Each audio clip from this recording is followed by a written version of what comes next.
Hello, fellow authors, writers, and readers. Today, I would like to do a video walkthrough of my new book, The Heart of a Poet. It's a story about a boy who tries to find his purpose in life while engulfed in spiritual warfare. He battles the many different religious beliefs to find his way through life. This book is nothing more than my journal, written in poetry form. When I first had this book published in 2009, it looked like this. As you can see, it's very thin, mainly because I left out a lot of journal entries. I hand selected what I wanted to share with the world. I was not ready to share my secret lifestyles with the whole world. But as time progressed, I met many people that could relate. So I incorporated those within this book and even added my current work in chapter 5. I will be reading 2 poems from each chapter. Chapter 1 is entitled Nightmares versus Reality. Not being able to tell the difference between my nightmares and reality. Seeing demons in and out of my sleep no matter where I went. Reading from page 22. In the Mist. I'm losing my sanity, and I bathe in tragedy. I witness things beyond imagination that assault my inspirations. Maybe I'm being tricked, but because of my vision, I'm convinced that I live in reality. They change my personality. The ghosts aren't hollow, and I drown in sorrow. I'm abused by them in and out of my mind. It's easy to find horror all the time. I see no exit or serenity, and soon I begin to lose my identity. Lost in another world where pain and aggression rule, I'm constricted and forced to be a submissive fool. I try so hard to fight against, but it's worthless because I live in the mist. So this is me feeling as though I'm surrounded and actually being surrounded by demonic spirits, not being able to see beyond the spiritual world. I'll be reading another from chapter 1. Sometimes it will appear that I'm speaking to you, the reader, when in actuality I'm speaking with my conscious man trying to uplift my spirit. Reading from page 30. Vanished. Alive but unseen, like a deep lonely dream. No one knows you exist till you used to exist. Hurt but feelingless because of emptiness. You're see-through and clear. You speak with no one to hear. Because you're hidden, even though you're right before their eyes. No matter how hard you try, you remain shy. You're ready to give up, so you let go in anguish cry. But I'm here to say, let go of suicide. There's no need to die. It's time to appreciate your own existence. Don't appear to disappear, nor see to be seen. Zoom in on yourself. Be proud of who you are. And when others see that, they won't help but stare. The gift of life was given to you. No one can enjoy it more than you. When sorrow and pain are vanquished, poof, gone into thin air, depression has vanished. So this is me trying to withdraw from suicide. I had no one to talk to, so I had to find ways to vent and encourage myself. Throughout chapter 1, you get a sense of pain, joy, and the will to overcome. However, chapter 2, The Wrath of a Raging Saintness. At 16, I made the decision to become a saintness. It was a very foolish decision, and it was not logical thinking, but I thought if I had to continue living the way I was living, I might as well just get used to it. And I felt as though my prayers were not being answered. Reading from page 41. It's happening again. A headache, raging anger, aggravation, smiles taunt my frustration. Premeditated murder wipes away the grins. I'm ready to begin my playful sin. Why can't I be normal? Because I don't want to. Fiery anguish is a gift from me to you. Thoughtless actions, I don't know what I'm doing. Horny like a porn star, ready for a screwing. Adrenaline's rushing, torment me some more. Exhilaration as I yell in pain and pleasure on the floor. Afraid of myself and never of death. Looking in the mirror, I see my twin. I can't stop. It's happening again. So the story behind this, during this time, me giving the devil permission to embrace me, I would have experiences where I would feel very inhuman. Sometimes I would wake up 3 miles away from my home. Sometimes I would be doing things that I had no recollect of doing. So I share some of those experiences within chapter 2. Also, my visions would get a lot more wicked than before. Sometimes I would see myself doing gruesome things, or sometimes I would be shown demons doing very cannibalistic, gruesome things. So I will be sharing with you something that I seen when I was 16, and I interpret this the best way I could. Page 42. Demon wings. Surrounded by darkness, can you see my loneliness? I was born out of a blaze of fire, and on my head is a crown made of barbed wire. I'm a demon with wings. My anger is vicious, but it sings. No more cries, just laughter in my heart and in my eyes. Up in the clouds, raising hell from the sky. Stopping me would be foolish, so why try? I am a raging alcoholic, and the night is like liquor. If I devour souls, I'll get drunk quicker. The ambition of a hurricane, my pleasure is bringing my enemies pain. I am what I am, a demon out the gate. There's also a character that appears through chapter 2. The black hyena is something that I would see in and out of my sleep. So throughout chapter 2, there's pain, there's frustration, and anger, as well as self-hatred.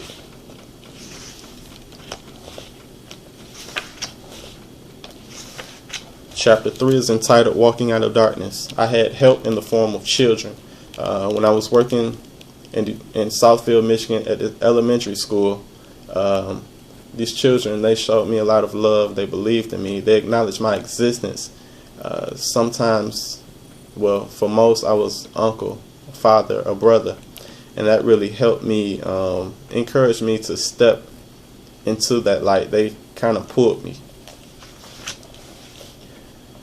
Reading from page 84.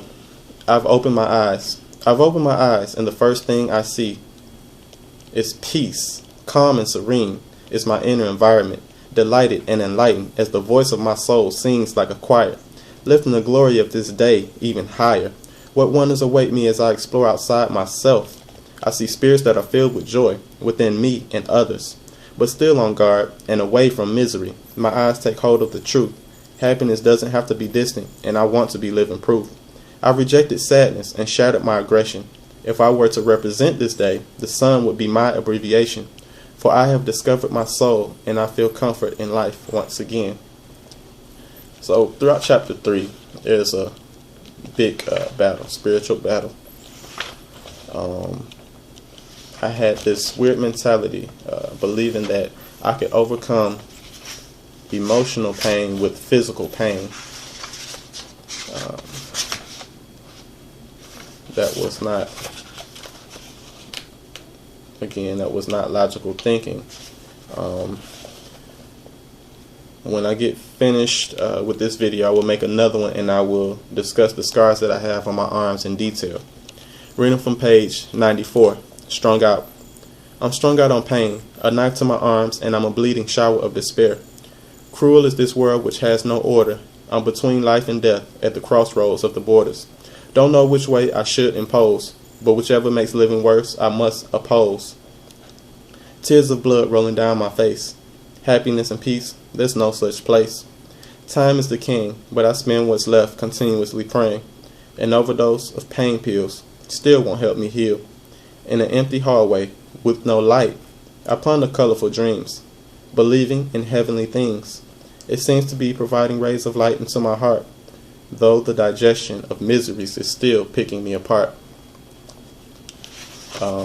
This will continue a battle. I have a lot of joyous writing in chapter 3 as well. However, chapter 4, like I told my mother once before, after I've overcome all of this, I told her the stronger you get, the stronger your enemies will come at you. You have to prepare when you're strong. You have to prepare when you're weak. I was getting prepared, but I wasn't well prepared. Chapter 4 is entitled Doubting My Inner Christian Beliefs.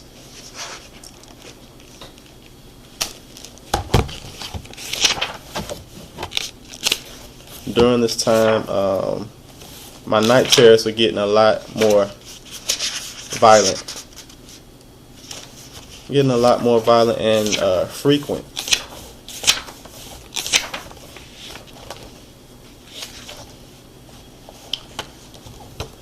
Okay, reading from page 137. My last breath. I can't sleep because I might not awake, but if I die, I know it's fate. I hear my heart beating loud and clear. I'm about to drown, so I let go of fear. Everything seems to be in slow motion. The picture of life is taking me in another direction. Like a bird with no wings, I can't fly away. I close my eyes, open my mouth, and pray. What burdens await me if I breathe once more? But if I let go, will I be at heaven's door? Time is essential to life, and life is the gift given to embrace. However, aggression and pain are all I feel.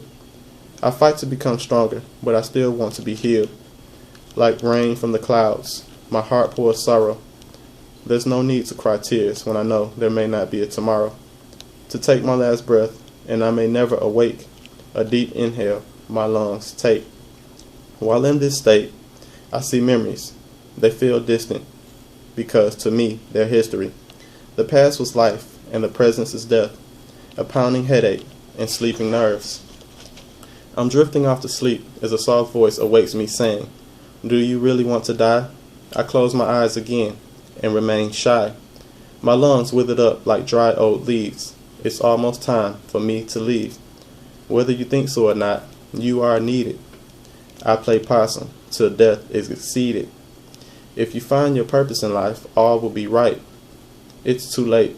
I've done it, I think, because I'm somewhere else other than my room, on top of a mountain and looking at the sun. Another voice speaks, but this one is deeper than the last. Wake up and be happy, or die uselessly. What else can I do? I'm already gone. The scenery becomes pitch black and I'm still numb. My eyes open and my vision is blurry. I try to get my spirit back aligned with my body, but the last breath I took was a while before I left. I'm back in place. I take the duct tape off my nose and mouth, and I begin to breathe once again. I gasp for air, then look in the mirror, and I see my eyes are red, endless tears I've shed. My heart pounds harder and harder. I'm alive once again, with questions that can only be answered as I live on.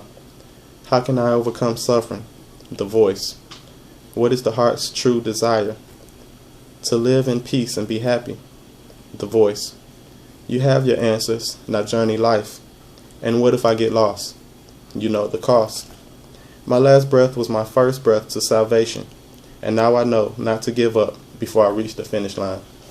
So behind this, I was trying to attempt suicide. I took 5 layers of duct tape and wrapped it around my nose and mouth, and I laid down prepared to take my last breath. The vision that I had when I say on top of a mountain and looking up at the sun, there was this hill and that I used to run up and down, called Derby Hill in Detroit, Michigan, and I would run up and down and I would stand at the top and wait for the sun to rise. So that was pretty much the vision that I had. As far as the voices that I heard, I could not interpret them exactly as they was given to me, but that's how I felt. That's how I digested. I digest the message that was given. So I'll read another from chapter 4, page 155. Love's Chambers. I wish to express romantic affection with passion, dressed in love's complexion. Dreams seduce my eyes, a virtual tease. This woman is full of lies. But I am the junkie of my own fantasies, searching for her, though she lives where there is no gravity. I will await her arrival like flowers for spring. Because of her, my heart doesn't beat, it sings. Very thrilled about chapter 5, mainly because it shows my spiritual growth, and my writing has gotten a lot better. Chapter 5 is entitled Attempting to Purify My Spirit. During this time, I am paying attention to what I listen to, what I watch on TV, and any bad habits that I've had in the past, now tamed. And the problems that once burdened me, I feel as though that I have gotten a new lifestyle. Reading from page 202, The Garden of Passion. Within every tender heart there's a love for an unknown face. Though reality can be distant, we desire that warm and gentle embrace. Flourish flowers, decorating the truth my tongue has already confessed. Whenever I'm near you, the exhilaration from your presence heightens my soul to feel blessed. With an overwhelming sensation to communicate with a love, conducted by a symphony of emotions that must be expressed. For when I look in your eyes, I see beauty that never rests. Like pink roses, you develop to be the most delicate breed. You've outlined the sunshine of a grieving seed.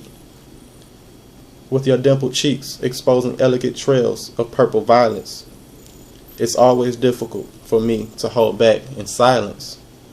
Here in the garden, there is no clock. Time pauses when thinking of you.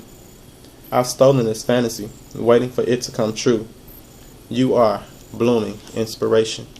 I wrote that for someone that really helped me to overcome this idea that I had to embrace pain more than love.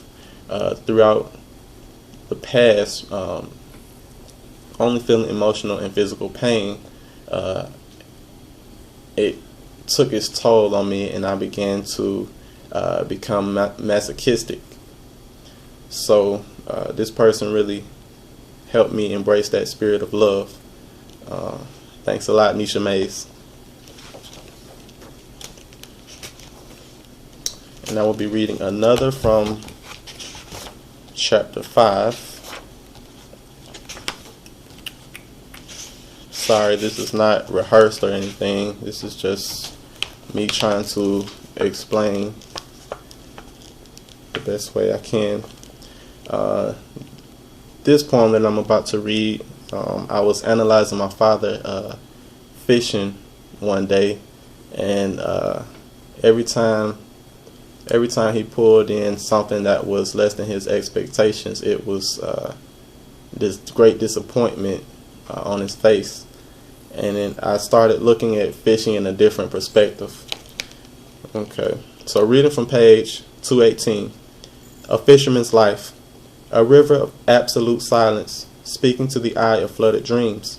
A rod of plastic hope, baiting an elusive idea of life. Hands can't control what we may reel in. Seaweed of deceit or small portions of our expectations. When we acquire the amount of our heart's content, we celebrate as if the prize of our accomplishments means something to the gates of heaven. Temporary satisfaction to the ego because desire replaces valued goals. If we were to switch places with the configurations of what we pretend, would we be happy? Bribing ourselves to supply such greed, infatuated with sentimental objects and now baited by persuasion. The capturer is now the contained, swimming at the riverbanks of shame, searching for another way to live, much like before, except you've taken the form of that which you've once idolized. Should you release the bond between vanity and blissful delusions, then you could see what matters most. You receive what you put out into the universe. If you live only to fish for hope, you're only living as the poor investor of the faith you've once deserted. Okay, so this is my book, The Heart of a Poet by Emile Adon Jefferson. I hope that you like what you heard so far. If not, at least interested.